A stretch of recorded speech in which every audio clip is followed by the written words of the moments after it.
Hello, everyone, and welcome to another episode of TEPSA Presents. I'm your host, Todd Nesloni, the Director of Culture and Strategic Leadership here at the Texas Elementary Principals and Supervisors Association. We are thrilled to bring you these variety of conversations with guests from all over the world every other week.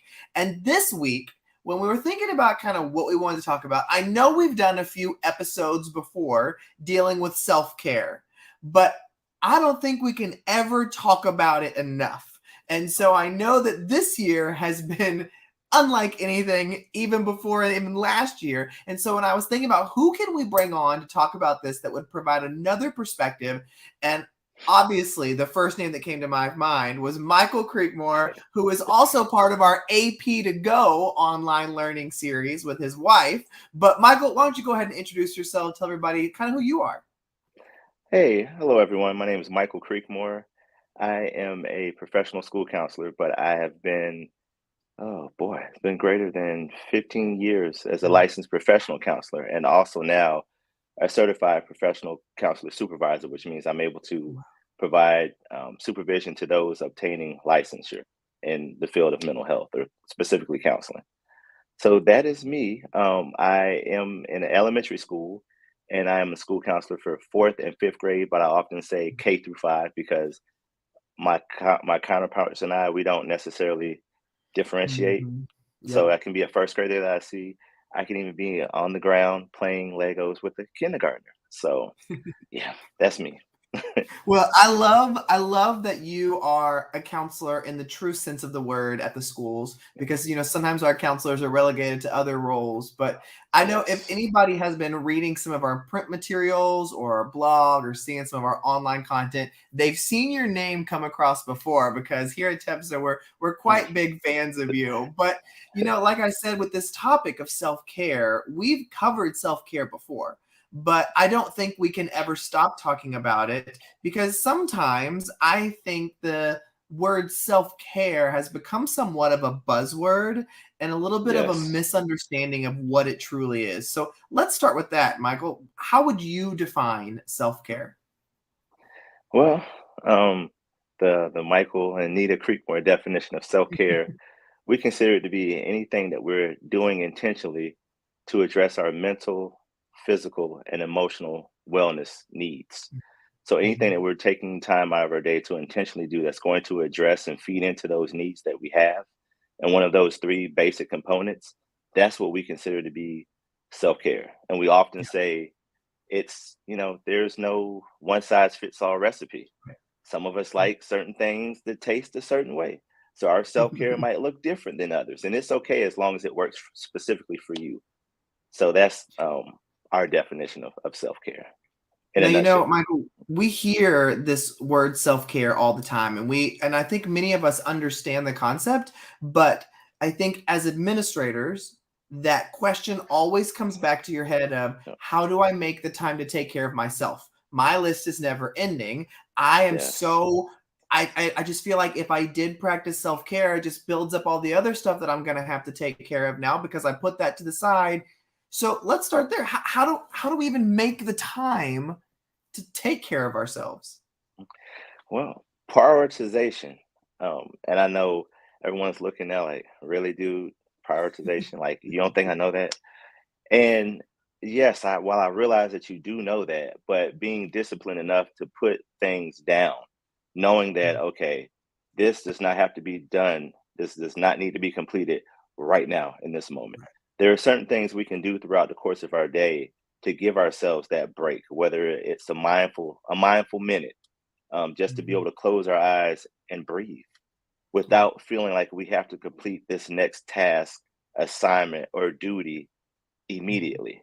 So trying to make sure that we prioritize putting things down, delegating. The list can Mhm. go on, and making sure that we also don't always try to put a pretty bow on things as we're trying to present it Mhm. to our Yeah. faculty and staff, because a lot of it right now it's not pretty. In Mhm. many schools, things are not pretty right now, Yeah. um, and I have to say I don't necessarily envy administrators because your job is extremely, extremely difficult. You're hearing Mhm. it from the parents from one side. then you're hearing it from your own faculty and staff from another side, and your main objective is to try to make sure that those babies in your building are cared for and well educated, and then trying to combat the learning gaps that have been, you know, become even more evident now during this school year. So it's extremely hard, but sometimes Mhm. just being able to be real and in the moment, not trying to wrap it up in a pretty bow and deliver things to your families or your staff. Yeah. And I can expound on that, but I know we're um, in a crunch for time, so I want to make sure I don't, Well, over you talk know, it.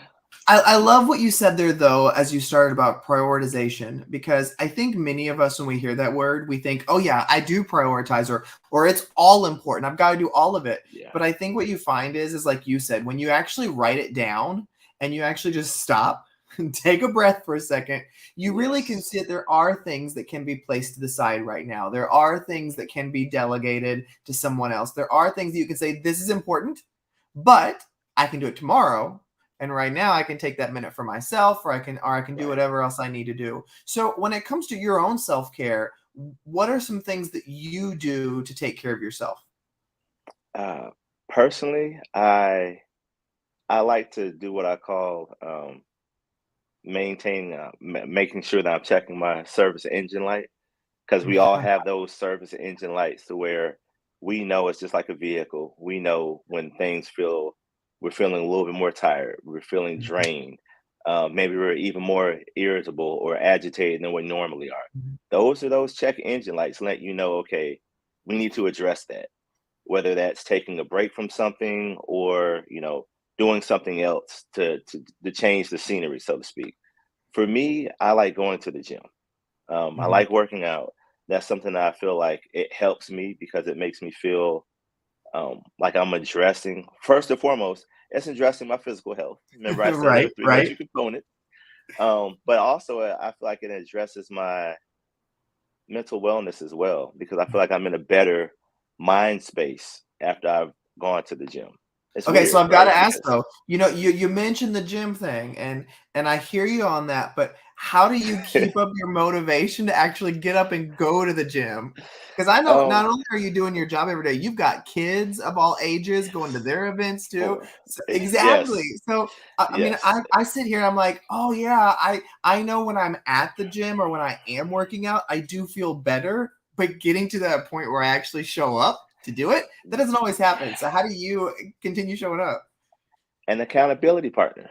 My Ah, wife, and again, to go into more detail about yeah. trying to implement that effective self care regimen. Having an accountability partner is essential because it's someone Mhm. that can also help you check those check engine lights. Yeah. So knowing, hey, I remember you said you were going to the gym. Are you still going? Oh yeah, I'm gonna go ahead and go to the gym.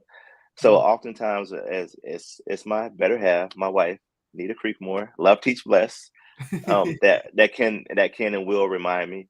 Or also, it can be something like as far as maybe she's doing something to take something off my plate.